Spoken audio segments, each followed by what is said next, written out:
सबसे पहले नजर डालते हैं अब तक की बुलेटिन की।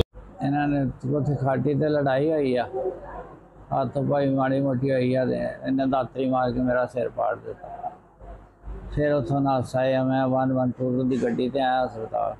इन्होंने अपना इतों चीज़ी तो कटा के अपने मुंडे का सरार का इन्हें डॉक्टर लै लिया, लिया डॉक्टर ने खुद साख्ता लिख दिता।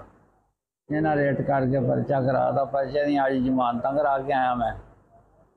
इन्होंने बाद मैं दुध लैन गया, चाकी दुध लैके आउन दिया तो मसला हो गया, उत्ते खलोते 8-10 बंदे, 2 को पिस्टल से बाकी डंडिया वाले, एक को बोली सी। इन्हें उत्थे मैनू मारना शुरू करता मोटरसाइकिल ला मारे 20,000 रुपया कोल जेब च कढ़ लिया।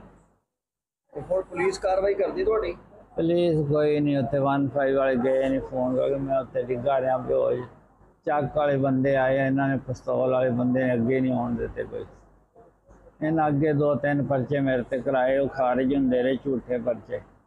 सरदार ने 1999 ते मेरे ते पर्चा कराया, उंगली अपनी कट के दाएं हाथ की, वो भी खारिज होया। फिर इन्हें एक कुड़ी अपनी मार के मेरे ते पा दी, वो मैं बेगना होया। फिर इन्हें इस्तगासा कर दिता, उस मैनू सजा हुई, वो हाली अपील चलती पई। इन्हां दुश्मनी है कादी तुहाडे नाल? कोई नहीं, बस इन्होंने गुरदेजियां के रकबे से कब्जा किया, कब्जा करके मुंशी नाल रल के पर्चा मेरे ते कराउंदे गए। मैं गुरदेजियां नूं असल हकीकत दसती, मैं इन्ना कब्जा किया जो तुहाडा मुंशी ना रलिया, उस वजह तो बस भी तू क्यों दसिया गुरदेजियां नूं इन्ना कब्जा किया।